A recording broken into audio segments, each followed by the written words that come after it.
Herkese merhabalar, ben Huri. Huri Metek Mutfak'ta kanalıma, mutfağıma hoş geldiniz. Tek başına akşam yemeğine yeter. Çok lezzetli bir pilav tarifi hazırlıyorum.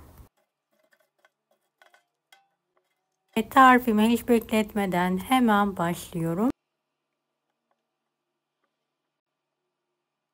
500 gram yağlı dana kuşbaşı etim var. Yıkadım. Düdüklü tencerenin içine alıyorum.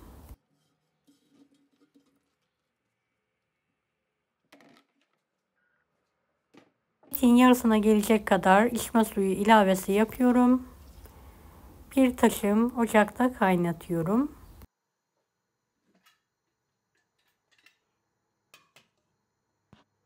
Evet, kaynadıktan sonra üzerindeki oluşan köpüğü toplayarak atalım.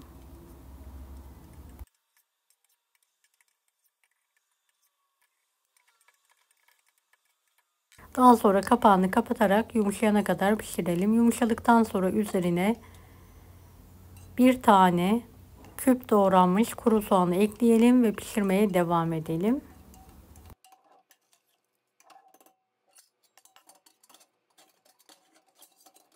Evet, soğanlar da piştikten sonra üzerine sıvı yağ ve tuz ilavesi yapalım. Bir miktar daha pişirmeye devam edelim.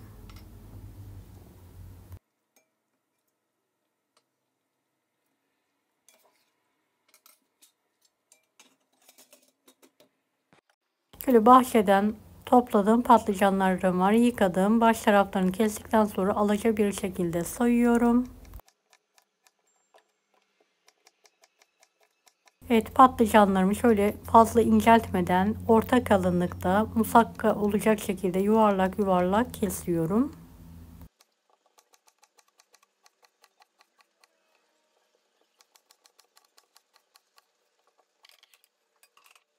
Daha sonra tuzlu suda bekleterek acısını çıkartalım. Bol su yardımıyla yıkayarak fazla suyunu süzdürelim. Evet, fırın tepsisine alıyorum. Sıvı yağ ve tuz ekledikten sonra karıştırıyorum. 200 dereceli fanlı fırında patlıcanlar şöyle lokum gibi pişirene kadar pişirmeye bırakıyorum.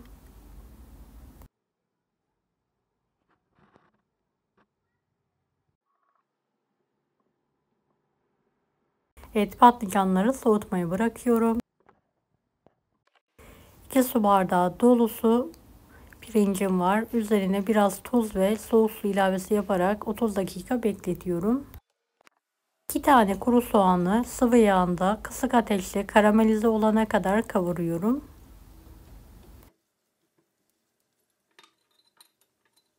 Beni hangi ülkeden veya şehirden izliyorsunuz merak ediyorum. Yoruma yazarsanız sevinirim.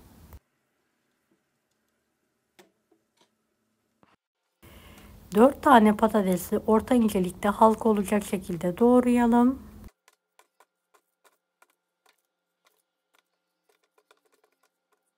Tuz ve sıvı yağ gezdirdikten sonra güzel bir şekilde karıştıralım. Tek sarı halinde tepsiye dizelim.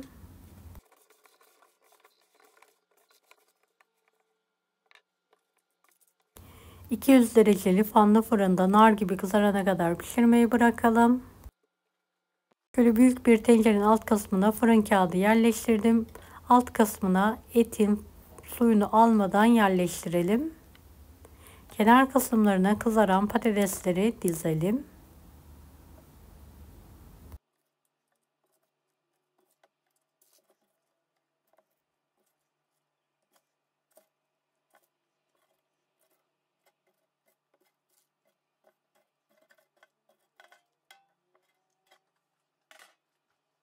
Evet, karamelize soğanı ekleyelim.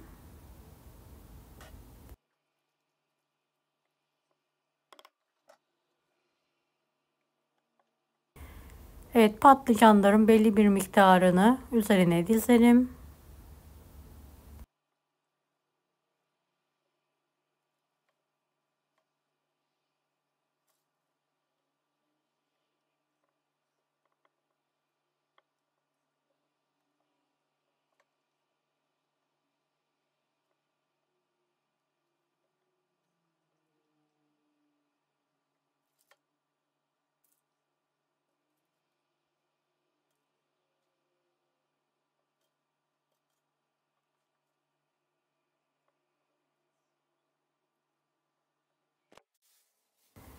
Haşlanmış bezelyeler üzerine ekliyorum. Haşlanmış nohut da ilave edebilirsiniz.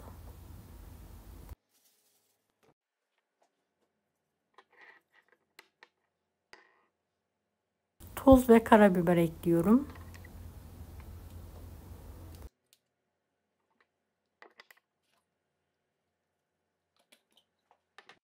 Yıkadığım pirince tuz, sıvı yağ, karabiber ekledikten sonra elimle güzel bir şekilde harmanlıyorum.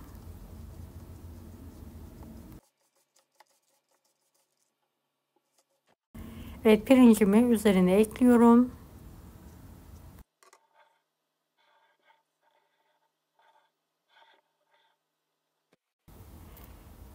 Evet, sıcak kaynar su ilavesi yapalım ve kalan etin suyunu da gezdirelim. Üzerini geçecek kadar et suyu ve kaynar sıcak su ilavesi yapalım.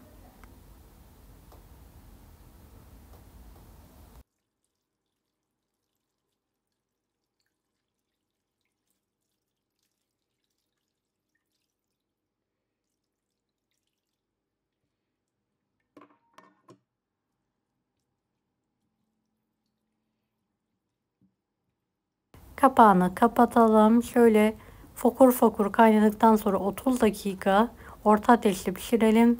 Daha sonra altını kısarak pişirmeye devam edelim. Tamamen suyu bitmeli. Kalan patlıcanları da kış için buzdolabı poşetlerine pay ediyorum. Havalarını alarak buzluğa kaldırıyorum.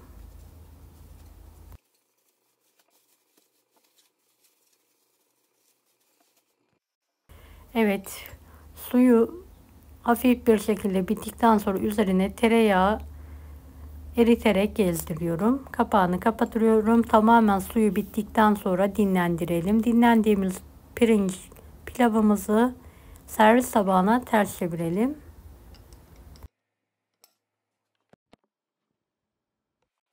Evet, bu aşamada dikkatli olalım. Yavaşça kaldıralım.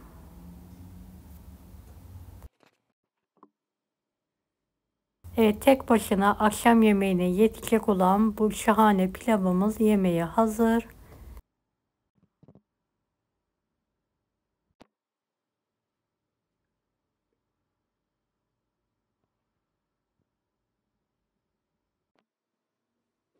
Kanalıma ücretsiz abone olmayı unutmayın. Allah'a emanet olun. Hoşça kalın.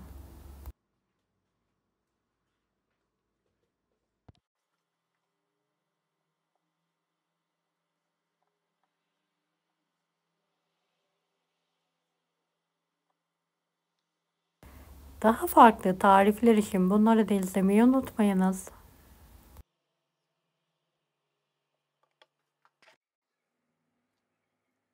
Kolay gelsin herkese.